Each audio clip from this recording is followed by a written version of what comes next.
পঞ্চস্বামী আছে থকাৰ স্বত্বেতো ভাবিছিলে যে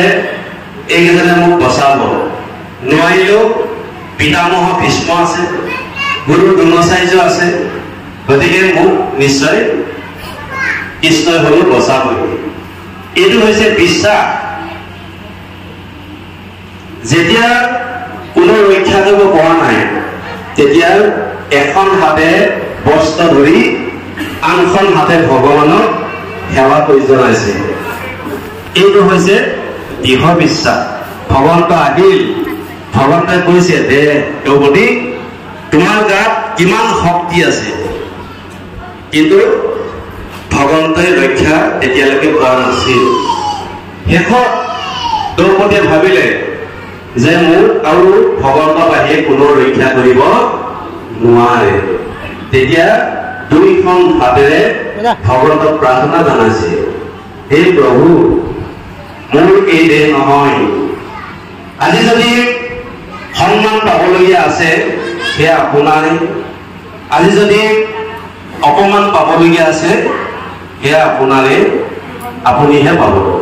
গতিকে আপোনাৰ বাহিৰে মোৰ আৰু একো নাই এইটো হৈছে সুদৃঢ় বিশ্বাস এটা আমি সুদৃঢ় বিশ্বাসে শৰণ ল'ব লাগিব তেতিয়াহে আমাক ভগৱন্তই ৰক্ষা কৰিব এতিয়া আমি কাৰণ সময়টো খুব কম হ'ল আমি অকণমান বহলভাৱে আলোচনা কৰিবলৈ হ'লে বিশেষকৈ আমাৰ অনিল তাঁতী প্ৰভুজনা আছে তেখেতৰ পৰা আমি শুনিবলৈ আমি নিজে শুনিবলৈ ভাবি থাকোঁ সেইকাৰণে তেওঁ পিছে পিছে ঘূৰি ফুৰোঁ গতিকে তথাপিতো দুই এষাৰ ওপৰৰ পৰা আমি কম কাৰণ সময়টোৰ কাৰণে এতিয়া সত্য যুগে ধ্যান এটা যুগে যজ্ঞ তাপৰত পূজা আৰু কলিত পৰিণামৰ পিনে নাহিকে পূজা এতিয়া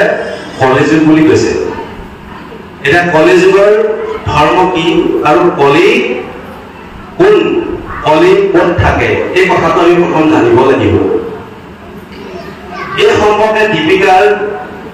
চন্দ্ৰ নামৰ এখনি গ্ৰন্থত উল্লেখ আছে এই ব্ৰহ্মাৰত নূৰ পৰা কলি উপজিলা পৰমদা ধুননে ক বিৰিঞ্চি দেখিলা এই ৰামকৃষ্ণ নাম চাহিলা তিনিবাৰ কিন্তু মহামতিকো দেখিলো ইহাকৰ ব্ৰহ্ম গাভৰুৱে বোলে কলি জন্ম হৈছে আৰু জন্ম হওঁতে সাপৰ এডাল দণ্ড লাঠি লৈ জন্ম হৈছে আৰু পিতা ব্ৰহ্মা কৈছে যে মোৰ মাটি ভাঙি ভাত দিয়া আৰু মোৰ নাম কি কোৱা এই বুলি যেতিয়া ক'লে তেতিয়া ব্ৰহ্মাই ভাবিলে যে মই এইটো কি অদ্ভুত প্ৰাণী জন্ম দিলো জন্মহে মাটি ভাঙি ভাত বিচাৰিছে তেতিয়া তেওঁ চাৰিটা মূৰে চিন্তা কৰি তেওঁৰ নামটো কলি ৰাখিলে আৰু নলিনী মলিনী নাম তুমি ভাজা দিলা দুহান্তৰ কলা চাৰি পুত্ৰও পুজিলা নলিনী আৰু মলিনী নামৰ দুগৰাকী ভাইজা বিয়া পাতি দিলে আৰু সেই দুগৰাকী বা দুটা দুটা পুত্ৰ জন্ম হ'ল অৰ্থাৎ চাৰিটা সেই চাৰিটা হৈছে কি কাম ক্ৰোধ লোভ মোহ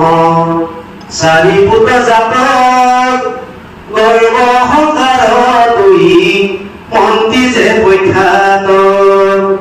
কাম ক্ৰোধ লোভ মোহ এই চাৰিটা হৈছে কলি পুতেক ব্ৰহ্মা নাতিনী আৰু হিংসা অসূয়া মদপতস্বৰ লহ পাতি দিলা কলিটো মজল এইকেইটা হৈছে কলিৰ আলপচান ধৰা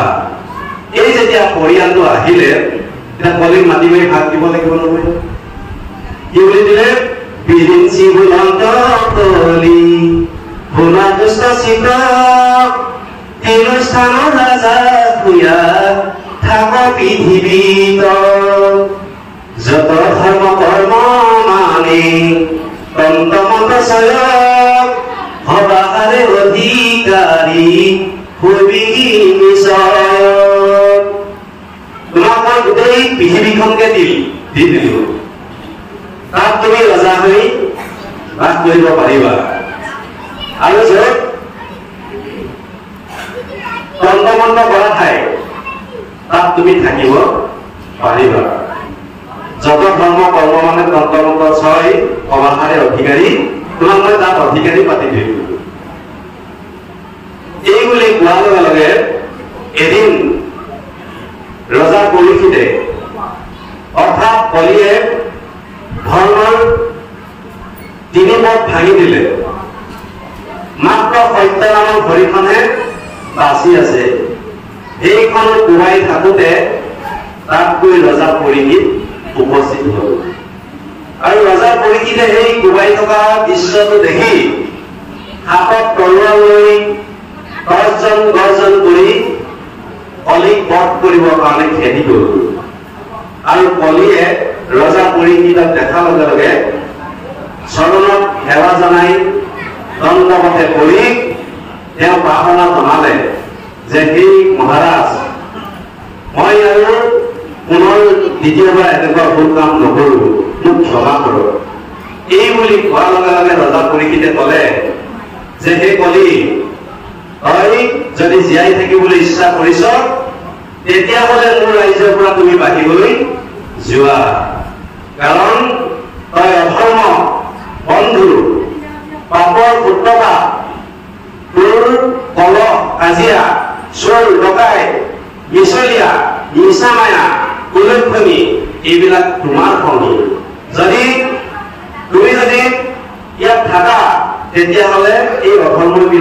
বিলাকে মোৰ ৰাজ্যত বিৰাজ কৰিব। গতিকে তুমি মোৰ ৰাজ্যৰ পৰা বাহিৰ হৈ যোৱা কৰিব।